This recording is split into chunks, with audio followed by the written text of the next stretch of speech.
ማን ነው ፊቱ የፈካ በዚህ ዘመን? ባለጊዜዎች፣ ፖለቲከኞች እነማን ናቸው ደስተኞች? ባለጊዜዎች ስል ገብቷቸዋል አይደል? ጊዜው የኔ ነው ባዮች፣ ወይ ስልጣን ይሆናል፣ ወይ ገንዘብ ይሆናል፣ ወይ ዘመድ ይሆናል። ባለጊዜ ባለወቅት ያደረጋቸው ሰዎች አሉ። ሰው በምግብ መካከል በረሃብ የሚኖሩበት ዘመን ነው። ሰዎች በገንዘብ መካከል በማጣት የሚኖሩበት ነው። በሀብት መካከል ድሆች የሚሆኑበት ዘመን ላይ ነው ያለነው። ይሄ ትምህርት ለዓለሙ ሁሉ ተስማሚ፣ ፊታቸው ለወደቀባቸው፣ ሐዘን ውስጣቸው ለገባ፣ ለጨፈገገባቸው፣ መንገድ ለጠፋባቸው፣ ወደ ሰማይ ቀና እንዳይሉ እንኳን ማጅራታቸው በህመም ለተያዘባቸው፣ በብዙ ስብስብ ችግሮች ውስጥ ለተጨበጡት ሁሉ ይሄ ቃል አጽናኝ ይሆናል። ለምን ፊትህ ጠቆረ? ለምንድን ነው ያዘንነው? ዓመቱን ሙሉ እናስቀድሳለን፣ እንቀድሳለን። ማህሌቱ ተቋርጦ አያውቅም። ምናልባት ከሰሙነ ሕማማት በስተቀር በተለይ በከተማና በታላላቅ ገዳሞች መስዋዕቱ አይታጎልም።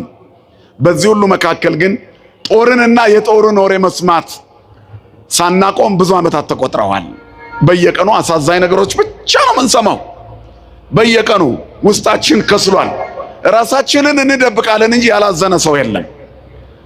በቀን በጠራራ ፀሐይ ሰክሮ የምታገኙ ሰው ተመችቶት አይምሰላችሁ። በብርጭቆ ውስጥ ራሱን ደብቆ ነው፣ ግን የውሸት መደበቅ ነው። አኩኩሉ የሚጫወተው ከራሱ ጋር ነው። ምክንያቱም ልክ የለቀቀው ቀን ራስ ምታቱ አለ። ራስ ምታቱ ሲለቀው ትዝታው አለ። ትላንት ያሳለፈው ውሎ ድጋሚ ለመደበቅ ይገባል። ተረብሾ የሚውል ሰው አለ። ብዙዎቻችን በእንደዚህ አይነት ሁኔታ ውስጥ ነው ያለነው። የጨፈገገውን ፊት የሚያፈካ እግዚአብሔር ፊታችንን ያብራልን። ስለዚህ ሰው ራሱን የሚያይበት ጊዜ ላይ ነው ያለነው። ነጽሩ ነፍሰክሙ ወአንጽሁ ነፍሰተክሙ፣ ነፍሳችሁን ተመልከቱና ሰውነታችሁን ንጹህ አድርጉ። ያኔ በጠራው ሰማይ ላይ ተሻግሮ የሚያየን ዓይን እንዳለ እናውቃለን። የማይተኛ የማያንቀላፋ ጠባቂ እንዳለን እናምነና በዚህ እንጽናናለን። ሌላ መጽናኛ የለንም። ዓለም ሁሉን አስጎንብሳለች። በሚያስፈራን ኪሳራ ውስጥና በሌላ ቅኝት ውስጥ ካለ ዓለም ጋራ በከሰረ ዓለም ውስጥ ስለምንኖር ብንተባበረው ጥቅም የለውም። በዚህ ጊዜ በጣም እድለቢስ ሰው ዓለማዊ ሰው ነው። በጣም እድለኛ ሰው ደግሞ መንፈሳዊ ሰው ነው። የመንፈሳዊነት ሚዛኑ በጣም እያደላ ያለበት ዘመን ላይ ነው ያለነው። እግዚአብሔር ውስጥ የተሸሸገ ብቻ የሚያመልጥበት የመከራ ዘመን ላይ ነው ያለነው። አሁን ዓለም የመከራ ዶፍ እየዘነበባት ነው። አትነካም የተባለች ትልልቆቹ ሀገሮች ሁሉ በስጋት ውስጥ መኖር ጀምረዋል። የሚያስፈራው አደጋ ከፊታቸው ተደቅኗል። ታስታውሳላችሁ ከ4 እና 5 ዓመት በፊት ዓለም ሁሉ አንገቱን ደፍቶ በሩን ዘግቶ ነበር አይደል? በአንድ በሽታ እኛም በተራችን በራችንን ዘግተን ነበር። ከዚህ የሚብሱ ነገሮች ወደ ዓለም እየመጣ ነው። ማንም አይነካኝም ያለው ዓለም ሁሉ ድንጋጤ ውስጥ ገብቷል። በዚህ ጊዜ ዓለማዊ መሆን ኪሳራ ነው። በተሸነፈች ዓለም ውስጥ ስንኖር ከሷ ጋር ብንተባበር የኪሳራዋ እንጂ የትርፏ ተጋሪዎች አንሆንም። ዓለም እንደዚህ ናት። ስትከስር አብረናት እንድንገባ ትፈልጋለች አይደል? የኮሮናው ሰሞን ዓለም ከሰረች፣ በሽታ ገባባትና መድኃኒት የሆነውን መስቀል ካህናቱን ወደ ብብታችሁ ካልከተታችሁ መድኃኒት የሆነው ቤተክርስቲያን ውስጥ ለምን ታስቀድሳላችሁ ተብሎ በፖሊስ ተጠበቅን። ለእናንተው ነው ተባልን። እግዚአብሔርን ማምለክ መከልከል ለኛው ሆነ። ግን በመራራቃችን አልጠፋም በሽታው። እግዚአብሔር በራሱ ጊዜ አስወገደው እንጂ ማን ተከተበ? የትኛው ሰው መድኃኒት ወሰደ? ማን ስለጠበቀን ያለፍነው? እግዚአብሔር ከተማን ካልጠበቀ ጠባቂዎች በከንቱ ይተጋሉ ይላል። እግዚአብሔር ከተማን ካልሰራ ሰራተኞች በከንቱ ይደክማሉ። ስለዚህ ጠባቂ እግዚአብሔር ነው። የሚተክል እግዚአብሔር፣ እኔ ተክላለሁ እኔ ነቅላለሁ ይላል። የሚገነባ እግዚአብሔር፣ የሚያኖር እግዚአብሔር፣ የሚመግብ እግዚአብሔር ነው። ስለዚህ ሰው ሁሉ ከማን በታች ራሱን ያስገዛ? ንገሩኝ፣ ከማን በታች? እንግዲህ በጊዜው ከፍ እንዲያደርጋችሁ ከኃይለኛው ከእግዚአብሔር እጅ በታች ራሳችሁን አዋርዱ። የውድድር ዘመን አብቅቷል። ነገሮች ወደ አንድ አቅጣጫ ብቻ መሄድ ጀምረዋል። እግዚአብሔርም ዓለምን ሁሉ በእጁ ይዞ በምሕረት የሚገዛበት ዘመን የመጣ ይመስላል።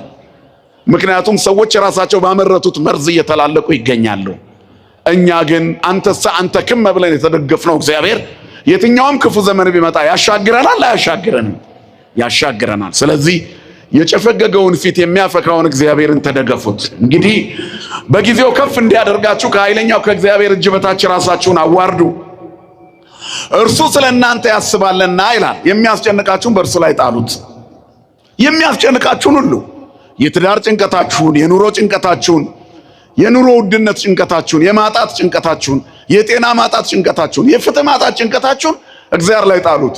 ፍትህ በእጁ ነው፣ በረከት በእጁ ነው፣ መንሹ በእጁ ነው አለ እኮ መጥምቀ መለኮት ቅዱስ ዮሐንስ። የሚያበጥረው አበጣሪው እግዚአብሔር፣ መንሹ በእጁ ነው። ማበጠር እየጀመረ ነው እግዚአብሔር። በስህተት ወደ እሳት የምትጣል አንድ ስንዴ ቅንጣት አትወድቅም። ገለባውስ በስህተት ከስንዴ ጋር አይቀላቀልም።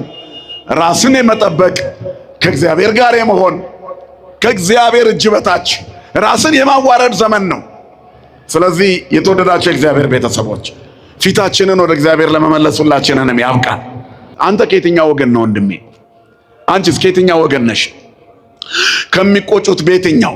ባለመጾማቸው ከሚቆጩት ወይስ እያስቀደሱ እየጣፈጣቸው ሊያልቅባቸው ካሉት? እግዚአብሔር ከሁለተኛው ይደምረን ሁላችንን።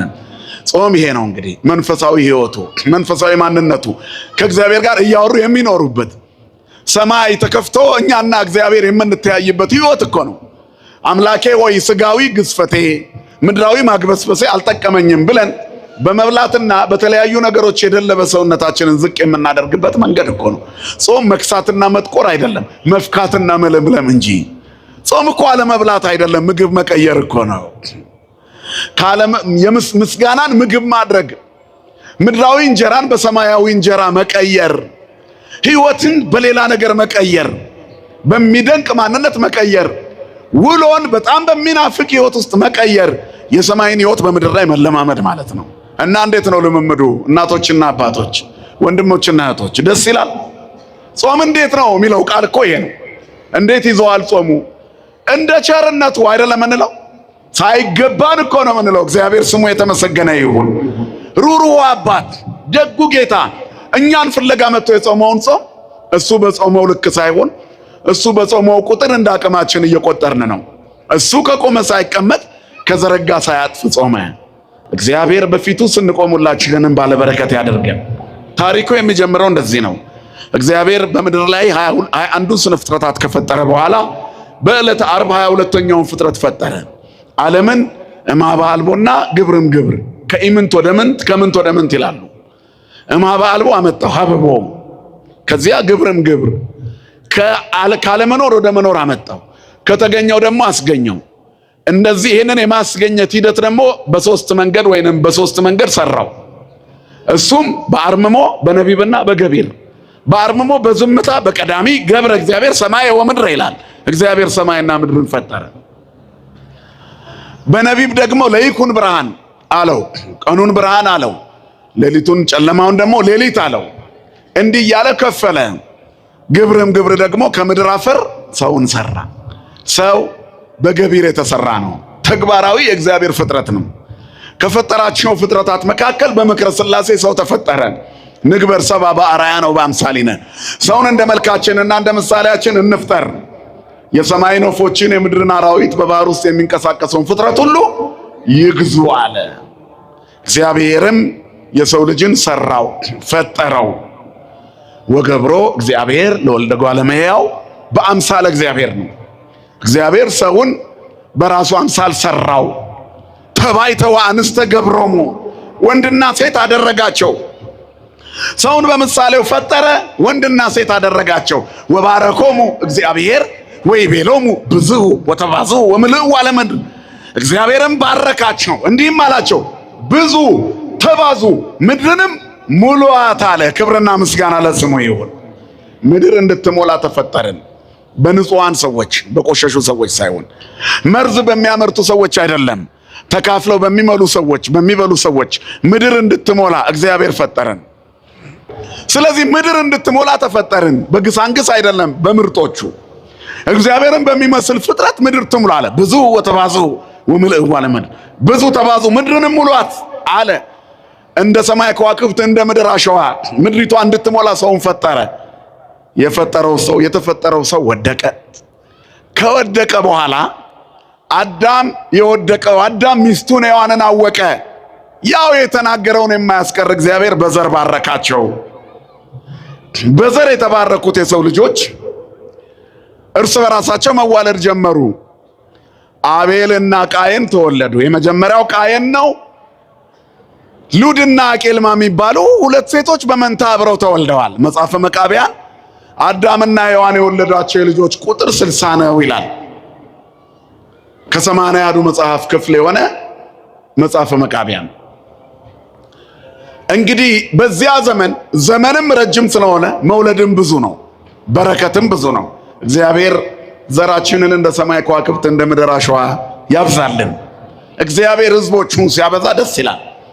እግዚአብሔር ሕዝቡን ሲያበዛ የሰማይ ወሰን ይሰፋል ይላሉ አባቶቻችን። ለዚህ ነው በአባቴ ቤት ብዙ መኖሪያ አለ፣ ወሰኑ የሰፋ ነው፣ አይጠባችሁም ብሎ የለ እስመ ውስተ ቤተ አቡየ ኩሉ ማኅደሮ ምዕራፍ ቦቱ እይደንግሥክሙ ልብክሙ፣ ልባችሁ አይታወክ፣ እመኑ በእግዚአብሔር ወእመኑ በየ፣ በአባቴ እመኑ በእኔም ደግሞ እመኑ፣ በአባቴ ቤት ብዙ መኖሪያ አለ አለ። እዚህ እንቆያለን እንጂ ብዙ አንተን አንልም፣ እስከ መጨረሻ አንኖርም። ይሄ ምድር የቆይታ ነው፣ እንቆያለን። ሄደን የምንኖርበት እዚህ ዓለም አለ። የሰማዩን ወሰን አስፍቶ እግዚአብሔር በአባቱ ቤት ባለው ስፍራ አዘጋጅቶ ስፍራ አዘጋጀላችሁ ዘንድ እዚያ እሄዳለሁ ብሎናል። በአባቱ ቤት ባለው ብዙ መኖሪያ ማረፊያ ስፍራ አለን፣ የምስጋና ሰገነት። እዚህ በጣም ያደክማል መኖር፣ እዛ ደስ ብሎ ነው የምንኖረው። የፊት መጨማደድ የሌለ፣ የጉልበት መፍሰስ የሌለበት፣ የቆዳ መሸብሸብ የሌለበት፣ እርጅናና ድካም የሌለበት ደስ የሚል የእግዚአብሔር መንግስት በዚያ አለ። ነፍሳችን ከስጋችን የምትለይበት ሰዓት አስጨንቀን ይሆናል እንጂ ከሞት በኋላ እንዴት አይነት ረፍት አለ! ቅዱሳኑ ደጋጉ አባቶቻችን ከሞት በኋላ ስላለው ረፍት ክርስቲያኖች ማስረጃ አያስፈልጋቸውም። ማስረጃ አላቸው። የተክለ ሃይማኖትን ጸበል ጠጥተን የምንፈወሰው ከሞት በኋላ ባለው ህይወት ውስጥ ስለኛ በእግዚአብሔር ፊት ስለሚማልዱ አይደለምን? የአቡነ ገብረ መንፈስ ቅዱስ ጸበል፣ የድንግል ማርያም ምልጃ ከኛ ጋር ያለው ሞትን የተሻገሩ ቅዱሳን አባቶቻችን በዚያ ዓለም ባለው ተድላና ደስታ እንድንካፈል በምድር ይባርኩናል። ክብርና ምስጋና ለአምላካችን ይሁን፣ የቅዱሳን አባቶቻችን አምላክ እግዚአብሔር። ስለዚህ ሰው በዚያ እንዲኖር ነው። ትልቁ መብዛታችን በሰማይ ነው። ይህንን ያላወቀ የሰው ልጅ ወደ ምድር ወደቀ። ከወደቀ በኋላ የተወለዱት ልጆች በምድር ላይ በዙ።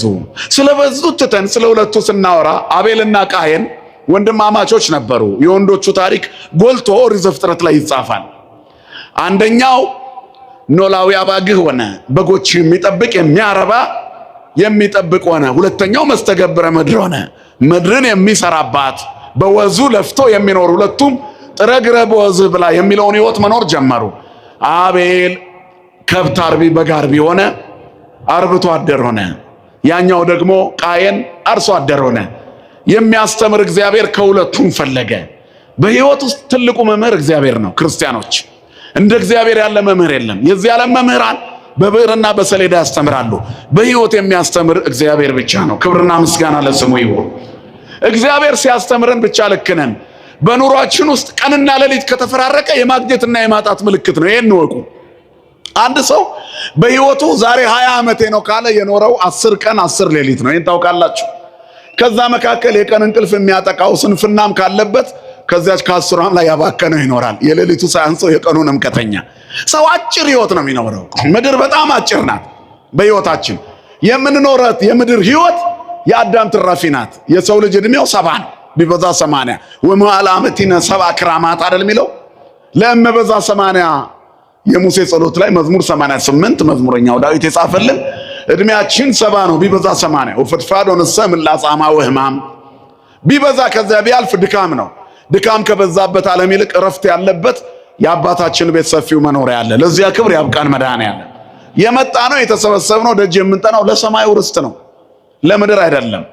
አሁን እኛ የምንጠባበቀው የእግዚአብሔር መንግስት አለ፣ የማይሻር የማንነጠቅ የማንቀማ። ምድር በምድር ላይ ምናልባት ቤት ይሰጣቸዋል ተብለን እኮ እዚህ ኮንዶሚኒየም ከተመዘገብን 10 ምናምን ዓመት የሞላን ሰዎች አለን፣ አልተሰጠንም። ምክንያቱም ዓለም እንዳቅሟ በምትችለው ነው የምትሰጠን። እግዚአብሔር ግን እሰጣለሁ ካለ አያዘገይም፣ አያስለፋም፣ አያደክምም፣ አይከለክልም፣ አይታበልም ቃሉ። ክብርና ምስጋና ለስሙ ይሁን። ሰዎች የተናገሩትን መፈጸም ሊደክማቸው ይችላል። ለሰማዩ መንግስታችን ግን እግዚአብሔር ለኛ አዘጋጅቷል። የዕለት እንጀራ ስጠን እንለዋለን። በዝናብ አብቅሎ በፀሐይ አብስሎ የሚመግብ ሩሩህ አባት ነው። አያቋርጥም፣ መግቦቱ አይቋረጥም፣ ስጦታው አይቋረጥም። ቸርነቱ በእኛ ላይ የበዛ አባት ነው። ስሙ የተመሰገነ ይሁን። ስለዚህ የምንኖራት ዓለም አጭር ናት። ዋናው ኑሯችን በሰማይ ነው ያለው። የሰው ልጅ 1000 ዓመት ሊኖር ነበር የተፈጠረው። አዳም 930ውን ኖረና ሞተ።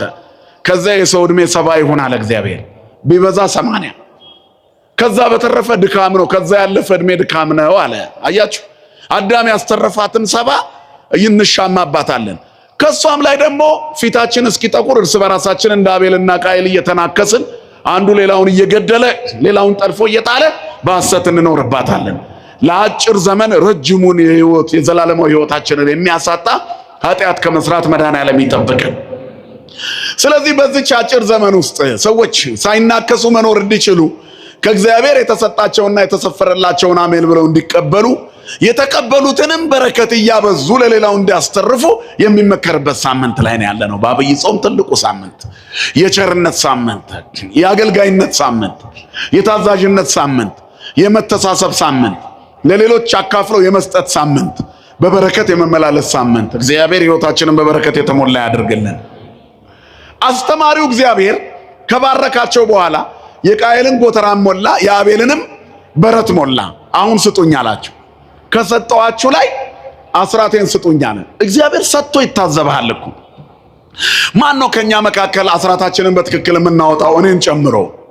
ማን ነው በተሰጠው እግዚአብሔርን በትክክል የሚያመሰግነው? ማን ነው እያለው ድሆችን እግዚአብሔር ይስጥልኝ ብሎ ያላለፈ? ማን ነው? ወይ እግዚአብሔር ያየኛል ስለ እግዚአብሔር ብሎ ጠርቶኝ እያለኝ ለምን የለኝም አልኩ ስሙ ተጠርቶ ብሎ የሚጸጸት አይምሮ ያለው ክርስቲያን ማን ነው በእኔና በእናንተ መካከል? በእያንዳንዱ ጉዞ ውስጥ የሰይጣንን ፈተናዎች ድል አድርጎ ተቋቁሞ ለማለፍ በትዕግስት የተሞላ ሰብዕና ያለው ማን ነው? መክሊቱን ያልቀበረ ማን ነው? የት አለ የኔና የናንተ ስጦታ? እግዚአብሔር የሰጠንን በረከት በምን እናሳያለን? የእግዚአብሔር ሰው የመሆን ምልክት ውስጥ ትልልቅ መስቀል አንገት ላይ ማድረግ ነው ወይስ የመስቀሉን ተልእኮ መፈጸም ነው? ክርስትና የሚጣፍጠው ሲናገሩት ሳይሆን ሲኖሩት ነው። ባልኖርነው ሕይወት ውስጥ ብናብራራ ጥቅም የለው። የሚሰብከው ብዙ ነው፣ የሚተነትነው ብዙ ነው፣ የሚያብራራው ብዙ ነው። ከእናንተ መካከል አንዱን ጠርቼ የመጽሐፍ ቅዱስ ጥቅስ ንገረኝ ብል ሽምድድ አድርጎ ሊወርድልኝ ይችላል። የተብራራ ሕይወት ከሌለ ምን ጥቅም አለው? ስለዚህ ክርስትና ሕይወት ነው። እግዚአብሔር የሚፈልገው የተለወጠ ማንነት ነው። ለዚህ ክብር መድኃኔዓለም ያብቃል። ስለ ምዕራፍና ቁጥር ዲያብሎስን የሚያክለው የለም። ክርስቶስን የሚያህል ጌታ እንኳን ሊፈታተን በገዳመ ቆሮንቶስ በዚህ 40 ጾም ውስጥ ምንድን ነው ያለው? ጌታ አምላክን አትፈታተነው ተብሎ ተጽፏል ብሎ ጌታ የገሰጸው እኮ ከመጻሕፍት መላእክቱን ላንተ ያዝላል ራስህን ጣል ብሎት እኮ ነው። መዝሙር 90ን ጠቅሶ ተከራክሯል። መጻሕፍትን እየጠቀሰ ይከራከር ነበር። አጋንንት ከሰው በፊት ጌታ ኢየሱስ ክርስቶስ እሱ መሲሁ እንደሆነ እኮ አውቀው ነበር፣ ግን ከለከላቸው። የመጣው ለሰይጣን ሳይሆን ለሰው ነው፣ ለኛ። አሁንም በማይረባ ሕይወት ውስጥ እየኖርን ለማንጠቅመው ለኛ፣ አድምተነው አሁንም ማድማት ላላቆምነው ለኛ፣ ስለ በደላችን ካሳ ከፍሎልን ፍቅሩ ላልገባን ለኛ፣ መቼም ፍቅሩ ለማይገባን ለኛ ወዳጆቼ እያለ ለኛ ስለመጣ ሰይጣን እንዳይመሰክርለት ከለከለው።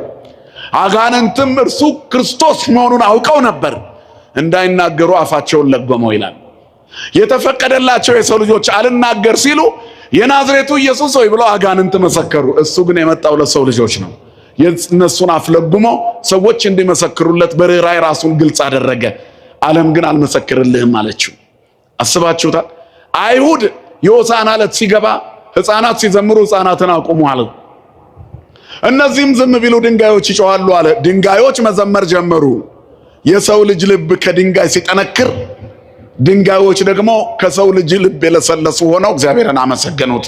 ክርስቶስ ግን የመጣው ድንጋዮችን ሳይሆን የድንጋይ ልብ የያዙትን የሰው ልጆች ልብ በቅድስና ለስልሶ ገነት ላይ ያስገባ ነበረ። የመጣውን ብርሃን አልተቀበሉትም። ብርሃን ወደ ዓለም መጣ። ለሰው ሁሉ የሚያበራው ብርሃን ወደ ዓለም ይመጣ ነበር። ብርሃነ ጽድቅ ዘያበርህ ለኩሉ ሰብ ዘይመጽእ ውስተ ዓለም ወጽልመትን ይረክቦ፣ ጨለማ የማያሸንፈው የሚደነቀው ብርሃን ይመጣ ነበር። ጨለማው ዓለም አልተቀበለውም። እንዴት ነው ክርስቶስን የተቀበልነው? ጾሙን እንዴት ያዝነው? ቅዳሴውን እንዴት ነው? ስብከቱን፣ ወንጌሉን፣ ዝማሬውን እንዴት ነው እየተቀበልን ያለነው? በመንፈሳዊ ሰውነታችን ላይ የሚታየው ክርስቶስ አለ? ማን ነው የሚታየው? እግዚአብሔር ለሁላችንም መንገዱን ያሳየን፣ ቀና ልቦና ይስጠን። ስለዚህ እግዚአብሔር በሕይወታችን ሰጥቶ ይታዘበናል። ምላችሁ ይሄ ነው። እንደ አቅማችን እዚህ ምድር ላይ በባዶ የተፈጠረ ማንም የለም፣ ሁሉም ተሰጥቶታል። አቤልና ቃየንም የተሰጣቸውን ጸጋ ይዘው በሉ አስራታችሁን አውጡልኝ አላቸው። ኢዮብ 34:25 ላይ እንደ እግዚአብሔር ያለ አስተማሪ የለም ይላል። የዚህ ዓለም መምህራን ማኑዋል ይዘው ያስተምራሉ። መመሪያ ይዘው፣ ማስተማሪያዎቹን ይዘው፣ ማሰልጠኛ ይዘው ማስመሪያ ይዘው ጠመኔ ቾክ ይዘው ቦርድ አዘጋጅቶ ፓርከር ይዘው ያስተምራሉ። በብዕርና በሰሌዳ በጠመኔ ያስተምራሉ። በሕይወት የሚያስተምር እግዚአብሔር ብቻ ነው። ስሙ የተመሰገነ ይሁን። በሚደርስብን መከራ ውስጥ ትምህርት አድርገን እንውሰደው። ልዩ ልዩ ፈተና ቢደርስባችሁ እንደ ሙሉ ደስታ ቁጠሩት የሚለው ቃል ተማሩበት ነው። እግዚአብሔር አስተማሪ ነው። መድኃኔዓለም ያስተማረን እንዲገባን ልቦናችንን ያብራልን። ከዚህ በኋላ ሁለቱም መስዋዕታቸውን ሊያቀርቡ ተዘጋጁ። ቃየን ጎተራውን አየ። ከዚህ ላይ ቀንሼ ከሰጠሁትማ ጎተራዬ ይጎልብኛል አለ። ሆዱን የወደደ ክብሩን ያጣል። የሰው ልጆች ለእግዚአብሔር ሕግ ቅድሚያ መስጠት አለባቸው። ለእግዚአብሔርና ለሕጉ ምድር ላይ እንቆያለን እንጂ ለዘላለም ስለማንኖር ተሻግረን የምንኖር እኛ ተሻግረን ስለምንኖረው ማስቀመጥ አለብን። ለነገ ብለን ባንክ ብር እናስቀምጣለን፣ ክፉ ቀን ቢመጣ ብለን አይደል? ደግሞ ሌላኛው የማይቀረው ቀን ይመጣል ብለን ደግሞ እንደሚመጣ እርግጠኛ የሆነ ለዛኛው ዓለም የምናጠራቅመው ገንዘብ አለ። እሱም ቅድስና ነው። ዝግቡ ለክሙ መዝገበ ዘበሰማያት አበጻጼ እያማስኖ ወይ ይረክቦ ሰራቄ ነው። በሰማይ መዝገብን ለራሳችሁ አዘጋጁ። ሌባ የማይሰርቀው ብልነቀስ የማያበላሸው መዝገብን አዘጋጁ። እግዚአብሔር ለዚህ ክብር ያብቃን ሁላችንን። ስለዚህ ክርስቲያኖች ለዚያ እንዲዘጋጁ ነው። በመጨረሻ ባለቤቱ ይመጣል። የታለ የሰጠው ጸጋ? ምን አደረክበት? ገንዘብ ሰጥቼ ነበር፣ ደሃ መገብክበት? ስልጣን ሰጥቼ ነበረ፣ ፍርድ አጓደልክበት ወይስ ፍትህ አሰፈንክበት? ጊዜ ሰጥቼ ነበር፣ ሁሉ ላንተ እንዲመቻች አድርገ ነበር፣ እኔ ባለ ጊዜ ነኝ ብለህ ተኮራራህበት? ወይስ መንገድ የጠፋባቸውን አሳየህበት? ቀን የጨለመችባቸውን ደገፍክበት ወይ? የታለ መክሊትሽ? እቤትሽ መሶብሽ ሞልቶ እግዚአብሔር ይስጥልኝ የኔ ቢጤ ድምፅ አልስማ አልሽ? እንጀራው ቤትሽ በስስት ሻገተ ወይስ በሰማይ ለመንግስቱ የሚበቃ በረከት ሰበሰበልሽ? የታለ እግዚአብሔር የሰጠን ጸጋ? ተካፍለን በላ ነው ወይስ ተናከስንበት? በየትኛው በኩል ነው የምንኖረው? መድኃኔዓለም ማስተዋል ይስጠን ለሁላችንም። ቃየል እንደዚህ ነው ያለው። ምን ያደርጋል እግዚአብሔር? አይበላ ጎተራዬን ለምን አጎድላለሁ አለ። ስለዚህ እርሻው ውስጥ ለወፎች የተወውን ቃርሚያና እንክርዳድ ለቃቀመ ይላል። ለንጹሑ እግዚአብሔር እንክርዳድ ለቃቅሞ አቀረበ። እንክርዳድ ሙዳይ ምጽዋት ባጠገባቸው ሲዞር ዝርዝር የለኝም ብሎ የሚያሳልፉ ሰዎች አሉ። እግዚአብሔርን እንደ ነቢጥ የሚያዩ ሰዎች ድፍን ከሰጠሁትም ያልቅብኛል የሚሉ ወንጌሉን ተሳልመው ምጽዋቱን የሚዘሉ ሰዎች አሉ። ለድሃ መስጠት ሲገባቸው ያለፉ። ለድሃ የሚሰጥ ለማን ያበድራል ይላል መጽሐፍ። እግዚአብሔር አበድረኝ እያለ እየለመነ ነው የነቢጤ ስለ እግዚአብሔር ሲልህ። በምጽዋት የሚገኘው በረከት ቀላል አይምሰላችሁ። የተራበ ማብላት፣ የተጠማ ማጠጣት፣ የታሰረ ማስፈታት፣ የታመመ መጠየቅ የሚሉት ቃላቶች በዚህ ሁሉ መንገድ ውስጥ ለቅድስና የተሰጡ መክሊቶቻችን ናቸው። እንድናተርፍባቸው መድኃኔዓለም ይርዳን። አቤል ግን እንዲህ አላደረገም። ሙሉ ቀን በረት ውስጥ አለ። ሁለቱ ወንድማማቾች የእናት ሆድ ዥንጉርጉር ነው የሚለውን ገለጡ። አንዱ በስስት ዋለ፣ ሁለተኛው ግን ለእግዚአብሔር በማሰብ ዋለ። ለባህሪው የሚስማማው ንጹሕ መስዋዕት የቱ ነው? እግዚአብሔርን የሚመጥን የትኛው ነው አለ። የሰባው ፍሪዳ የቱ ነው አለ። ቀንዱ ያልከረከረ ጥፍሩ ያልዘረዘረ የቱ ነው? የትኛው ነው ለእግዚአብሔር የሚስማማው ብሎ መረጠ። ንጹሕን መስዋዕት የሰባውን ፍሪዳ ወደ መሰዊያ ቦታ ይዞ ሄዶ እግዚአብሔር ሆይ የሰጠኸኝ አንተ ነህ፣ ዛኦፈይ ከኒያ ኦፈይ ኩከ የሰጠኸኝን ይኸው ሰጠሁ። አንተ ለባህሪ የሚስማማ አይደለም፣ ካሉት ውስጥ ግን የተሻለ ዓይኔን የሞላው ይሄ ነው ብሎ አቀረበ። ቃየን እግዚአብሔር አይበላም ብሎ በተነ። ከዚህ በኋላ ወነጸረ እግዚአብሔር ላይለ አቤል ወላይለ መስዋዕቱ ይላል። እግዚአብሔር ወደ አቤልና ወደ መስዋዕቱ ተመለከተ፣ ቃየልን አላየውም። ያልታየ መስዋዕታችን፣ እግዚአብሔር የናቀው መስዋዕታችን፣ እግዚአብሔር የናቀው ምስጋናችን፣ እግዚአብሔር የናቀው ጾማችን ወደ አቤላዊ ጾም እንዲለወጥ እግዚአብሔር ይርዳን። የዛሬው አቤሎች እኛ ነን፣ የዋሆቹ አቤሎች። እግዚአብሔርን በባህሪው በቅድስናው የምናከብረው በንጽህና የቆምን እግዚአብሔርን በመፍራት የምንቆም ያጠፋኛል ብለን ሳይሆን ስለተከፈለልን ፍቅር ውለታው ገብቶን የምንቆም አቤላዊ የዋህነት እግዚአብሔር ዛሬም ይፈልጋል፣ መክሊታችንን ይፈልጋል። የዚህ ሳምንት አንዱ አስተምህሮ ይሄ ነው። የተሰጠንን መስጠት ማበርከት። ወደ ሌላ ሀገር የሚሄድ አንድ ሰው መጣ፣ 3 ሰዎች ጠራ አይደለም ይለው። ከዚያ በኋላ ለአንዱ 5 ለአንዱ 2 ለአንዱ 1 ሰጠው። ባለ 5ቱ አተረፈ፣ እጥፍ ናግባ አለው። ገብርኄር ወመይመን ዘበህዳጥ መይመነ ኮንከ ዲበ ብዙ ሰይመከ በውስተ ፍስሐሁ ለእግዚእከ። አንተ ታማኝ አገልጋይ በጥቂቱ ታምናል፣ በብዙ ሾማል። በትንሽ ኑሮ ውስጥ እግዚአብሔርን እያሰብከው ነው ወይስ ሲኖረኝ ብላ አሳልፈኸዋል? ዘበውህድ መይማነ ኮንከ ዲበ ብዙ እሰይመከ በውስተ ፍስሐሁ ለእግዚእከ። ግባ አለው ወደ አባትህ ወደ ጌታ ደስታ። ቸር ያሰማን መድኃኔዓለም ሁላችንን። ልክ እንደዚሁ ነው። አቤላዊው ባለ አምስቱና ባለ ሁለቱ ነው። አንድ መክሊት ይሆናል እኮ የተሰጠህ። በተሰጠ ጸጋ አልኖርም አላልክም። ተፈጥረሃል፣ እየኖርክ ነው፣ እየበላ እየጠጣህ ነው። በተሰጠህ ዕድሜ ለእግዚአብሔር ተገዛ። ተቀነዩ ለእግዚአብሔር በፍርሃት፣ ለእግዚአብሔር በፍርሃት ተገዙ ነው የሚለው መጽሐፉ። ስለዚህ ለእግዚአብሔር በመገዛት እግዚአብሔር መስዋዕታችንን የሚያይበት ዘመን ያስፈልገናል። ሁሉም በተሰጠው ጸጋ የሚያገለግልበት ሳምንት ነው። ካለበለዚያ የደረሰብን መከራ፣ ሐዘናችን የኃጢአታችን ውጤት ነው። ለምን ፊት ጨፈገገ? የተሰጠህን ለእግዚአብሔር አልሰጠህም። ከኛ የሚጠበቀውን ሳናደርግ ከእግዚአብሔር እንጠብቃለን። የታል መክሊታችን? ለምን ትወድቀ ገጽከ? ፊትህ ስለምን ወደቀ? ስለምን ደከምከ? ስለምን ፊትህ ወደቀ? ስለምን ፊትህ ጠቆረ አለው። መስዋዕቴን እግዚአብሔር እንክርዳድ አቅርበን ተቀበልልን ብለን እግዚአብሔርን እንዳንጣላው አምላካችን እግዚአብሔር ይርዳን። ስለዚህ የማስተዋል ዘመን ነው። መክሊትን የማውጣት ዘመን ነው። ሁሉም በደረሰበት ይመላለስ። ያቅማችሁን ለእግዚአብሔር ስጡ። በተሰጣችሁ እዚህ ምድር ላይ ዕዳ ለዚች ምድር የሆነ ማንም የለም። እግዚአብሔር ሁላችንንም የሰራን የፈጠረን ለዓላማ ነው። እድሜ የሰጠን የምንኖረው ጨርሰን ቢሆን ከኛ ማይጠብቀው ነገር ቢኖር ዛሬ በሞት ይወስደናል። አሁን ግን ከኛ የሚጠብቀው ነገር አለ። በአቅምሽ ካንቺ የሚጠብቀው አለ። በአቅምህ ካንተ የሚጠብቀው አለ። ይህን ሰርተን መንግስቱን እንድንወርስ እግዚአብሔር ይርዳን። የተሻለ ዘመን ያምጣልን። የአባቶቻችንን ዘመን ይመልስልን። ዘበውህድ መይማነ ኮንከ እንደተባሉት በጥቂቱ ታምናል እንደተባለው እንደ ታማኙ አገልጋይ በዚህ ምድር ላይ ለእግዚአብሔር ታማኞች ሆነን መንግስቱን እንድንወርስ አምላካችን እግዚአብሔር ይርዳን። የቆየ ነው። ስብሐት ለእግዚአብሔር።